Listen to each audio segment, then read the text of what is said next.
성가대 찬양 후에 박수로 우리가 응원하는 것이 한 주 사이에 많이 도약을 한 것 같아요. 어떻게 연습하셨어요? 지난주에? 근데 이게 강대상 자리가 여기 맞아요? 조금 뒤로 온 것 같아가지고 제가 멀어지는 것 같아요. 한번 예배 끝나고 조정을 해봐야 되겠습니다. 이거 앞에서 씨름해도 되겠어요. 그죠? 하나님 말씀 로마서 8장 26절 27절을 같이 보겠습니다. 같이 함께 읽도록 하겠습니다. 26절 27절 다 같이 읽겠습니다. 이와 같이 성령도 우리의 연약함을 도우시나니 우리는 마땅히 기도할 바를 알지 못하나 오직 성령이 말할 수 없는 탄식으로 우리를 위하여 친히 간구하시느니라. 마음을 살피시는 이가 성령의 생각을 아시나니 이는 성령이 하나님의 뜻대로 성도를 위하여 간구하심이니라. 아멘. 성경은 우리 인간이 깨어지기 쉬운 질그릇과 같다고 합니다. 흙으로 만들어졌고 거기에 생기를 하나님이 불어주셔서 질그릇처럼 우리 모두는 깨어지기 쉽고 그리고 약합니다. 그래서 무엇이 있어도 조금 지나쳐도 안 되고 모자라도 안 되는 것 같습니다. 너무 많아도 안 되고 너무 적어도 문제입니다. 뭐든지 분수에 지나치면 문제가 되는 것이 우리 연약한 인간입니다. 하나님 우리 연약한 것을 아시면서 기왕 만드실 바에는 질그릇보다는 깨지지 않는 강철이나 스테인레스 같은 걸로 만들어주시면 녹슬지 않고 얼마나 좋아요. 그런데 왜 강한 존재로 만들기보다는 연약함을 아시면서도 우리를 연약한 존재로 만들었는가? 이유는 간단합니다. 연약한 우리를 도우시기를 원하시기 때문에 하나님께서는 우리를 연약하게 만들으셨습니다. 예수님 제자들에게 이렇게 말씀을 하셨습니다. 내가 너희를 고아와 같이 내버려 두지 않고 너에게 영원히 함께 있을 것이다 라고 약속을 하시면서 너희를 돕는 분, 보혜사 성령께서 너희에게 오실 것이다 라고 말씀을 했습니다. 보혜사라는 뜻은 돕는 분이다 라는 그런 의미를 가지고 있습니다. 성령 하나님, 예수를 영접하고 하나님께서 우리에게 약속해 주신 대로 내가 세상 끝까지 너희와 항상 함께 있으리라 라고 말씀하신 대로 하나님은 성령 하나님을 보내주셔서 우리하고 늘 함께 계셨습니다. 함께 계시는 이유가 바로 우리가 연약함을 알고 계셨고 우리 연약함을 도와주시기 위해서 하나님은 저희하고 늘 함께 계십니다. 또한 하나님께서 연약하게 만들어서 우리가 늘 하나님 곁에 늘 붙어 있도록 하시는 분이 하나님이십니다. 연약함을 오히려 감사해야 하는 것이 저희들인 것 같아요. 첫 번째는 하나님이 우리를 도와주시고 두 번째는 전능하신 하나님 곁에 늘 붙어 있게 하시기 때문에 연약함을 하나님 앞에 감사를 드리는 것이죠. 사도 바울은 그렇게 고백을 합니다. 내가 자랑할 것이 있다면 연약한 것밖에 자랑할 것이 없다. 연약하기 때문에 하나님이 필요하고 연약하기 때문에 하나님께서 우리를 도와주신다라는 것이죠. 고린도후서 12장 9절에 보면 이렇게 말씀을 합니다. 내게 이르시기를 내 은혜가 내게 족하도다. 이는 내 능력이 약한 데서 온전하여짐이라 하신지라. 이러므로 도리어 크게 기뻐함으로 읽어볼까요? 나의 여러 연약한들의 자랑하리니 이는 그리스도의 능력으로 내게 머물게 하려 함이라. 연약한 것 절대로 흉이 아닙니다. 연약하다고 우리가 낙심할 필요가 없습니다. 오히려 연약함을 자랑하라고 여기에 말씀하는데 그 이유는 그리스도의 능력이 내게 머물게 하려 함이라. 연약하기 때문에 전능하신 하나님께서 나와 함께 계심을 우리는 찬양하고 감사해야 할 것입니다.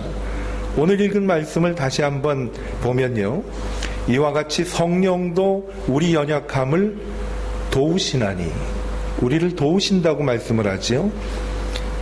오늘은 특별히 어떤 것을 도와주시는가 하면 기도하는 것을 도와주신다고 그래요. 마땅히 빌 바를 알지 못하나. 그렇죠?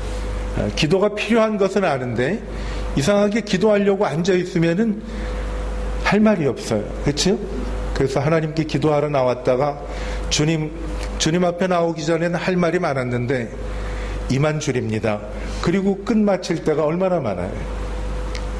왜 그런가 하면 기도를 해야 되는 것은 아는데 무엇을 기도해야 될지 모르기 때문에 그렇습니다.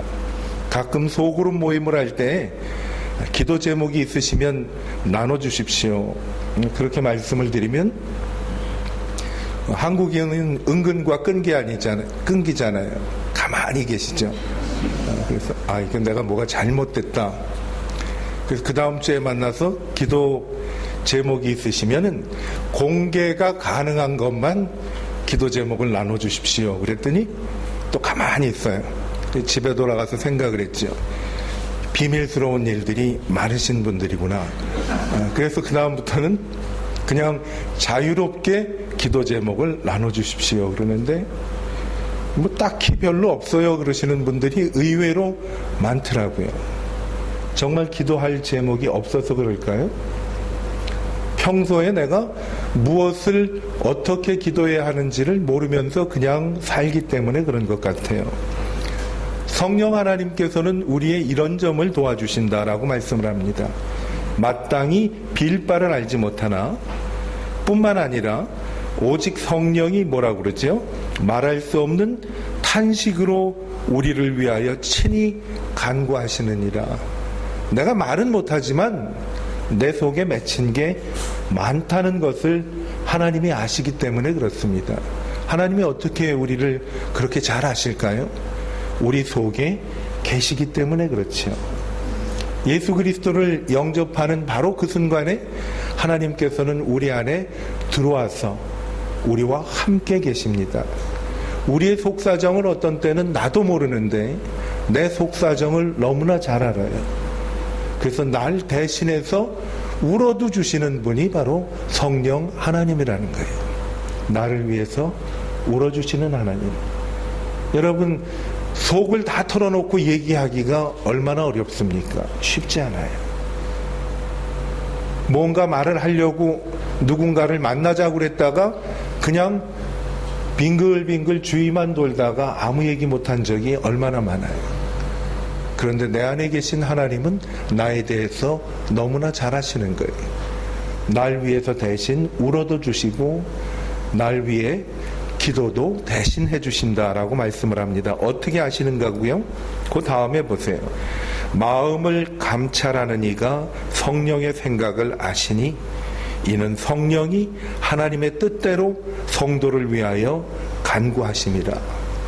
어떻게 보면 기도할 때 제일 중요한 것이 뭔가 하면 우리가 하나님의 뜻대로 기도하는 것처럼 중요한 것이 없지요.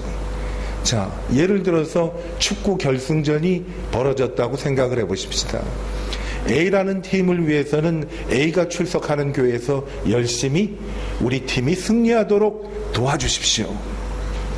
B라는 팀이 속한 그 교회에서는 우리 팀이 승리하게 해주십시오. 하나님은 누구 말을 들어야 될까요? 그렇죠? 우리가 하나님의 뜻이 어디 있는지를 아무도 모르는 거예요. 그러니까 우리는 나는 A팀이니까 우리 팀을 위해서 기도하고 나는 B팀이니까 우리 팀을 위해서 기도하고 승리하면 좋고 아니면 말고. 그런데 우리가 이렇게 기도하는 것이 잘못된 것인가요? 절대로 잘못된 것은 아니죠. 한 가지 분명한 것은 하나님께서 어떤 계획을 갖고 계신가를 모른다는 거예요. 이런 것까지도 하나님께서 우리에게 기도해 주신다고 말씀해 주셨습니다. 연약하기 때문에 할 수 없는 것들이 너무나 많이 있습니다. 그 중에서 성도가 믿음 생활을 하기 위해서 반드시 해야 할 것이 기도인데 정말 어려운 것이 기도인 것 같아요. 모든 해결이 기도하면 된다는 것은 아는데 이게 안 된단 말이에요. 여러분, 기도 제대로 잘 안 된다는 거 내가 잘 알잖아요. 그렇잖아요? 제 친구가 있는데 가끔씩 연락이 옵니다. 그래서 어떻게 요즘 믿음 생활 잘하고 기도 생활 잘 하시나? 하면 야, 모르겠다. 내가 매일 한 30분 아침마다 기도한다고 한다는데 딴 생각만 하다가 그냥 일하러 나갈 때가 더 많다. 경상도 친구인데 왜 하면 좋노? 그러더라고. 김 목사님은 어떠나? 나도 똑같다. 뭐 남들 별 수 있나요? 이상해. 커피 마시면서 몇 시간 얘기하면 시간이 그렇게 잘 가는데 기도하려고 앉아서 눈 감으면 왜 그렇게 시간이 안 가는지. 그쵸? 전화할 때 2시간, 3시간씩 전화하잖아요, 우리. 뭐 할 얘기가 많으니까. 끊을 때 뭐라 그래요? 자세한 거는 만나서 하자고 그러잖아요. 이처럼 우리는 무궁무진하게 나눌 것이 많은데 왜 기도는 이렇게 어려울까? 왜 성령님께서 우리 기도하는 것을 도와주는가 하면 성경에 있는 대로 26절에 이렇게 말씀이 나옵니다. 마땅히 기도할 바를 모르기 때문입니다. 무슨 기도를 해야 될지 모르기 때문에 우리는 그렇게 한다고 해요. 그래서 정말 기도는 해야 되는데 기도할 줄은 모르고, 그러니까 우리가 어떤 부탁을 많이 하죠? 기도해 주세요 라는 부탁을 합니다. 기도해 주세요. 나를 위해서. 그래서 또 우리는 누군가가 나를 위해서 기도해 주면 참 좋습니다. 기도해 주세요. 목사님들이 제일 많이 받는 부탁이 바로 뭔가 하면 기도해 주세요. 만만하거든. 기도해 주세요. 목사님한테 다 떠맡기는 거지요. 근데 가끔씩 기도해 주세요 그러면 네 하고 잊어버릴 때가 있어서 저는 기도해 주세요 그러면 바로 그 자리에서 기도 많이 합니다. 왜? 저도 연약한 깨어지기 쉬운 질그릇이기 때문에 그렇지요. 그래서 우리에게는 하나님께서 성령 하나님을 보내주셔서 우리를 도와주시는데 오늘은 특별히 기도를 위해서 하나님께서 우리를 도와주신다고 말씀합니다. 기도는요, 제대로 드릴 수 없는 조건들이 우리에게 너무나 많이 있습니다. 육신적으로 약하면 기도하기 어렵습니다. 또 영적으로 약해도 기도하기 어렵습니다. 감기 기운이 조금만 있어도 기도하기 어려워요. 소화가 안 돼도 머리가 좀 아파도 기분이 나빠도 기도하기가 어려워요. 마음이 조금 무거우면 우리는 어떻게 하는가 하면 기도가 잘 안 나온다고 이야기를 많이 합니다. 나는 어떤 속에서 살고 있는가 하면 내가 기도하지 못하게 하는 모든 여건들이 나를 둘러싸이는 그런 상황에서 기도 못하면서 산단 말이죠. 하나님은 이것을 아신다는 거예요. 그래서 내가 기도하지 못하는 것을 내가 도와주겠다라고 말씀을 합니다. 영적으로 긴장이 풀리면요, 왜 모든 일이 바쁜지를 몰라요. 그리고 재미나는 게 세상에는 너무 많이 있잖아요. 쉽게 잊어버리는 것이 또 기도하는 거죠. 사람에게는요, 모든 연약함이, 이건 아마 적혀져 있을 거예요. 한번 보세요. 사람에게 있는 모든 연약함이, 읽어보세요. 기도를 못하게 하는 쪽으로 우리를 몰아가기 때문입니다. 그래서 성령 하나님께서 우리의 연약함을 도우시는 겁니다. 이거예요. 우리를 어디로 몰아가는가 하면 기도하지 못하게 하는 곳으로 몰아가기 때문에 하나님이 도와주시는 거지요. 왜 도와주시는가 하면 연약하다고 해서 기도를 안 하면 안 되기 때문에 하나님이 도와주시는 거예요.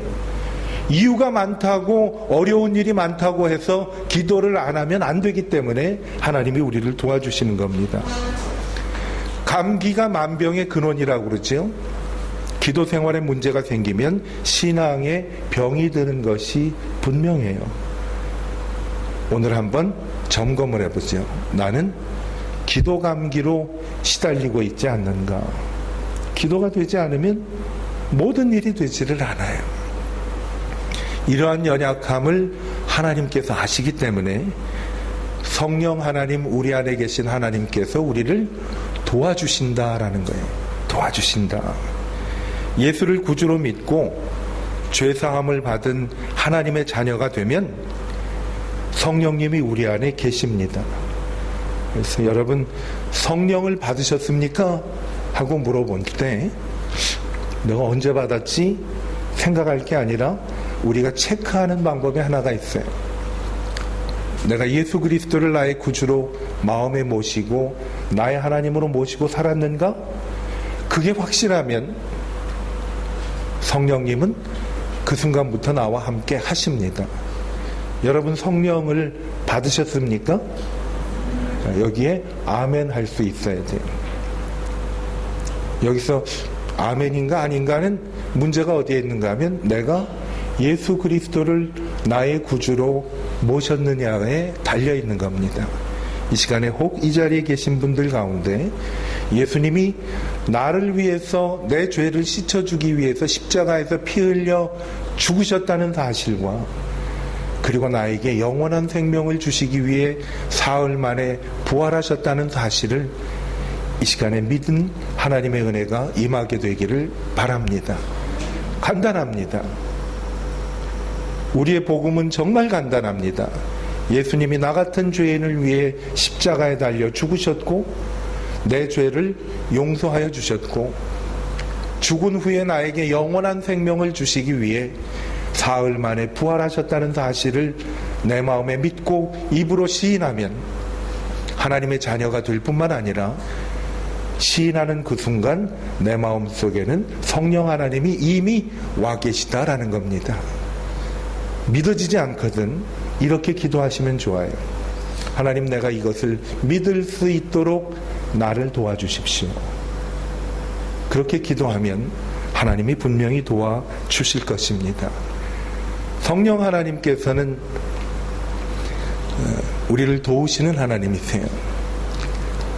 가끔 하나님하고 아버지하고 예수님하고 교회에서 말씀을 통해서 들을 때는 그냥 그대로 받아들이기가 쉬운데 성령 하나님이라는 말씀은 그렇게 잘 생소할 때가 많이 있어요. 그런데 간단하게 생각을 하시면 제가 오늘 성령 하나님이라는 단어를 몇 번 자주 사용할 수도 있어요. 그때 쉽게 하나님 얘기를 하는군, 예수님 얘기를 하는군 하고 그렇게 들으시면 돼요. 괜히 성령 하나님이 뭘까 하고 생각하느라고 제 얘기의 포인트를 놓치지 말기를 바랍니다. 그렇죠? 그래서 어떤 때는 포인트도 있고 파워도 있는데 어떤 날은 내가 포인트는 있는데 파워가 없는 날이 있어요. 어떤 날은 파워는 있는데 포인트가 없는 날이 있거든요. 그거를 대비해서 우리는 파워 포인트를 사용합니다. 그래서 우리는 파워도 있고 포인트도 있어요. 오늘 성령 하나님 말씀이 들리거든 하나님 얘기를 하는구나, 예수님 얘기를 하는구나 하고 그렇게 생각하시면 대단히 쉽습니다. 성령 하나님께서 우리 기도를 왜 도와주시느냐? 우리가 기도하는 것을 잘 모르기 때문에. 그러면 한 가지 더 생각할 것은 어떻게 하나님은 우리의 기도를 도와주시느냐라는 거예요. 어떻게? 26절 말씀을 한번 보세요. 말할 수 없는 탄식으로 우리를 위해 친히 간구하심으로 도와주신다라고 말씀을 합니다. 기도 안 하고는 믿음 생활 제대로 할 수가 없어요. 내가 기도가 부족하면 늘 어떤 생각을 하게 되는가 하면 내가 하나님하고 지금 올바른 관계를 맺고 있는가, 이런 생각이 분명히 들어요. 남에게 본인이 기도할 것을 부탁하는 것으로 끝이 날 수가 없죠. 오늘 보니까 뭐라고 말씀을 하는가 하면 26절에 마땅히 빌어야 한다라고 말씀을 합니다. 우리는 하나님께 마땅히 기도해야 되는 사람이에요. 근데 문제는 연약해서 마땅히 기도해야 할 바를 모른다는 거지요. 기도해야 할 바를 모른다라는 거예요. 오늘 말씀 보면 성령께서 말할 수 없는 탄식으로 우리를 위해서 기도한다라는 말씀이 있는데 이건 무슨 뜻일까요? 성령 하나님이 말할 수 없는 탄식으로 나를 위해 기도한다라는 뜻은 말로써 표현하지 못하는 탄식을 하나님이 대신 탄식하며 기도해 주신다라는 거죠. 다시 말씀드릴게요. 탄식하지 못하는 우리 대신 성령께서 대신 탄식하며 기도를 하신다라는 거예요. 여러분, 우리는 이 대목에서 탄식을 해야 되는데 탄식을 하지 않는 경우가 있어요. 성령 하나님이 우리를 위해서 탄식한다는 말씀은 이거는 가슴치고 하나님 앞에서 탄식해야 될 제목이다라고 날 대신해서 탄식하며 기도한다는 거지요. 왜 그런가 하면요, 들어보세요. 마음에도 없는 기도 할 때 많이 있습니다. 형식적으로 겨우 입으로 열어서 기도하는 우리들을 보시고 우리가 해야 할 탄식을 대신 탄식하는 거지요. 하나님 앞에서 탄식하며 기도해야 되는데 안 되기 때문에 우리는 이런 찬송을 부릅니다. 성령이여 강림하사 나에게 은혜를 주셔서 애통하며 회개할 마음 충만하게 하소서라고 저희들은 찬송을 합니다. 어떤 때는 하나님 앞에서 울어야 될 때가 있어요. 하나님, 이거는 잘못됐습니다. 그런데 그거를 우리가 하지 못한다는 거예요. 얼마나 하나님의 은혜가 감사한가 하면 내가 하나님 앞에서 탄식해야 하는 일까지도 하나님께서 대신 탄식하면서 연약함을 도와주신다라고 말씀을 합니다. 탄식하고 또 하나 27절에 보면 이런 말씀을 합니다. 성령 하나님은 우리가 하나님의 뜻대로 기도하도록 도와주신다. 마음을 감찰하시는 이가 성령의 생각을 아시나니 이는 성령이 그 다음에 뭐라고 그랬죠? 하나님의 뜻대로 성도를 위해 간구하심이라. 하나님은 우리의 외모를 보시는 분이 아니잖아요. 근데 우리는 사람 보면 어딜 봐요? 조금 지나친 분은 위에서부터 아래까지 이렇게 한 2번 고개를 올렸다 내렸다 하잖아요. 아주 기분 나쁩니다. 그거 하지 마세요. 그런데 하나님은 우리를 보실 때 중심을 보시죠. 왜냐하면 하나님의 뜻을 몰라서 우왕좌왕하는 우리를 하나님은 보고 계시는 거예요. 뭐가 제대로 하는 건지를 모른단 말이죠. 그런데 성령 하나님께서는 어떻게 하나님의 뜻을 그렇게 잘 아시느냐? 간단해요. 하나님이시기 때문에 잘 아신다라는 거예요. 우리 기도하고 그리고 하나님 앞에 나올 때 우왕좌왕해요. 하나님의 본심과 하나님의 뜻이 무엇인지를 모르기 때문에 그것을 하나님께서 도와주신다라는 거지요. 마태복음 20장에 보면 야고보와 요한의 어머니가 예수님을 찾아오는 그런 말씀이 나옵니다. 아들 잘 되고자 하는 것이 부모의 심정 아니겠어요?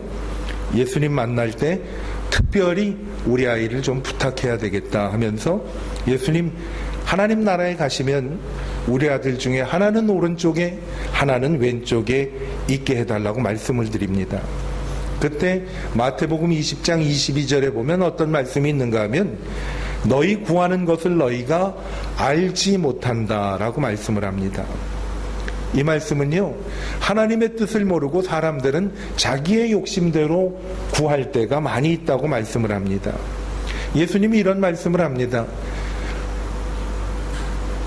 예수님의 오른편 왼편에 있는 것은 예수님이 정하시는 것이 아니라 하나님이 예비하신 사람들이 얻게 될 것이다 라고 말씀을 합니다. 하나님의 뜻은 따로 있는데 사람들은 무조건 자기 뜻대로 달라고 하는 것이 사람의 생각입니다. 하나님의 뜻대로 기도하도록 도와주신다는 것은 이렇게 생각할 수도 있습니다. 우리가 우왕좌왕하지 않고 바른 길로 가게 하시는 것이 하나님이 우리를 도우시는 방법이다라고 말씀을 합니다. 하나님의 음성에 귀를 기울여 보는 시간이 됐으면 좋겠어요. 하나님께서 우리에게 내가 내 연약함을 도와주리라 라고 말씀을 합니다. 여러분 연약함을 인정하십니까? 오늘 예배 후에 부를 찬양 주여 우리는 연약합니다. 오늘 하루를 힘들게 살아갑니다. 우리 그런 사람 아니에요? 어떤 때는 아침에 일어나서 기분이 상쾌할 때가 있고 어떤 때는 어저께 잘 때까지 고민했던 일이 아침에도 여전히 내 앞에 서서 나를 기다리고 있는 아침을 맞을 때 우리 그런 고백을 하잖아요.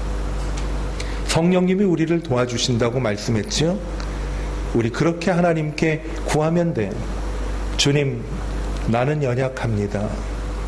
오늘 하루도 내가 힘들게 살아가는데 한없는 은혜를 주시고 나를 회복해 주십시오. 왜? 주님은 완전합니다 하고 주님께 고백하는 그런 마음으로 예배 후에 마지막 찬양을 부를 때 함께 불렀으면 좋겠어요. 연약함을 인정하는 거예요. 하나님 맞습니다. 난 뭐가 뭔지 모르겠습니다. 어떻게 교회에 나와서 오늘 예배를 드리기는 하는데 아직도 나는 뭐가 뭔지를 모르겠습니다. 그렇게 하나님께 기도하면서 주여 나는 연약합니다. 하나님 앞에 고백할 때 주님이 우리에게 말씀을 들려주십니다. 뭐라고 들려주시는가 하면 기도 못해? 내가 도와줄게. 도와주는 것이 어느 정도인가 하면 내가 대신 기도해 줄게. 울고 싶어? 눈물이 안 나와? 내가 대신 울어줄게. 그런데요, 내 안에 계신 하나님께서 내 대신 울어줄 때 언젠가는 나도 그분과 함께 하나님 앞에 탄식하면서 오는 순간이 분명히 온다라는 거지요. 하나님이 우리에게 그러한 은혜를 주십니다. 우리하고 비슷한 사람이 있었어요. 이 사람은 기도를 해야 된다는 것을 알았는데 기도를 오래 해도 깨달아지는 것이 없었어요. 그래서 어떤 높은 존경을 받는 수도사를 찾아가서 사실대로 얘기를 했습니다. 나 기도를 하려고 애를 쓰고 내 모든 것을 기도에 집중하려고 애를 쓰는데도 내가 도무지 깨달아지는 것이 없습니다 라고 수도사에게 얘기를 했더니 수도사가 여기 밑에 내려가면은 농부가 한 분 있는데 그 농부집에 가서 며칠 있으면서 그 사람 생활을 하는 것을 좀 보고 그리고 그 사람한테 무언가를 배웠으면 좋겠다라고 수도사가 조언을 했어요. 갈급하고 답답한 마음에 그 농부집에 가서 사정을 얘기하고 수도사 그분이 나를 보냈는데 내가 당신 집에서 며칠 있으면서 당신 생활하는 것을 좀 봤으면 좋겠습니다. 농부가 그러라고 그랬어요. 농부 아침에 깰 때부터 그 사람의 생활을 봤는데 아침에 깨가지고 뭐라고 그러는가 하면 주여! 그리고 밭에 나가서 종일 나가서 일하는 거예요. 밤에 들어와서 또 주여! 그러고선 밤에 자는 거예요. 3일 있었는데 똑같이 아침에 일어나서 주여, 밤에 잘 때 주여. 큰 거를 기대하고 갔는데 도무지 배울 게 아무것도 없더란 말이에요. 그 수도사한테 다시 찾아갔어요. 뭐 배울 게 딱히 없어갖고 뭐 다른 방법이 없나 하고 물어보니까 날 좀 가르쳐 주십시오 하고 수도사에게 이야기를 했어요. 수도사가 요만한 기름병을 하나 주는데 거의 꽉 채운 기름병인데 뚜껑이 없는 기름병을 하나 줬어요.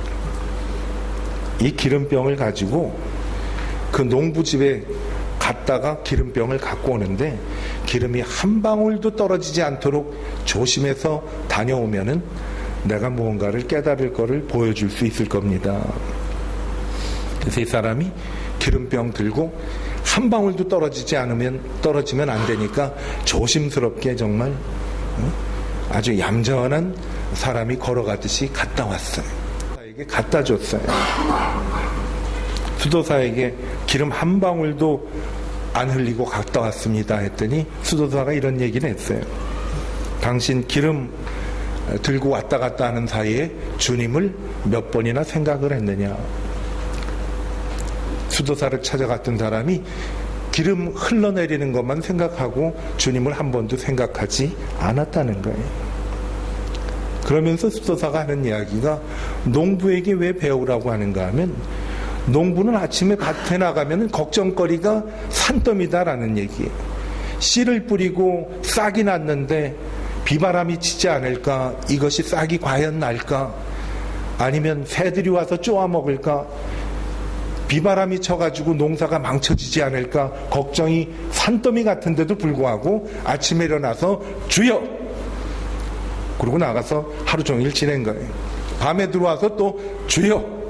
그리고 밤에 들어왔다고 얘기를 하면서 이런 얘기를 합니다.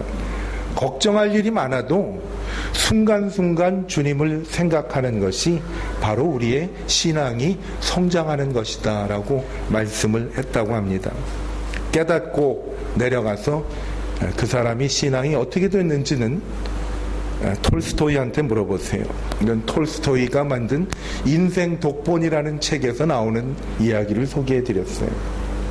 여러분, 우리는 어때요? 주님을 늘 생각하고 기도해야 하는 것을 알지만은 우리 기름병에 집중하느라고 주님을 생각하는 일을 잊어버리지 않습니까? 여러분, 우리는 그런 연약한 존재예요. 아니, 기도를 좀 더 열심히 하고 신앙심이 높아지기를 원했던 사람이 고작 한다는 게 기름병에서 기름 쏟아질까만 염려하면서 댕기는 것이 저희들입니다. 그런 연약함을 하나님이 아시기 때문에 오늘 우리에게 말씀을 주시는 거예요. 내가 너희를 도와주겠다. 특별히 신앙을 힘있게 하는 우리의 기도를 하나님이 도와주신다고 약속해 주셨습니다. 우리 하나님 앞에 주님, 나는 연약합니다. 나는 매일 힘겹게 삽니다. 주님, 나를 도와주세요. 하고 하나님 앞에 구할 때 하나님은 우리에게 약속해 주셨습니다. 너의 연약함을 알기 때문에 내가 너와 항상 함께 있으면서 도와준다고 하지 않았느냐. 간단합니다. 주여, 나는 연약합니다. 오늘 하루도 힘겹게 삽니다. 주여, 나를 도와주세요. 약속하신 대로 성령 하나님께서 우리를 반드시 도와주실 것입니다. 주님의 이 은혜를 경험하고 누리며 기뻐하는 우리 모두가 되기를 축원합니다. 기도하겠습니다. 주님, 우리는 연약합니다. 오늘을 힘겨워합니다. 주님 뜻 이루며 살기에는 부족합니다.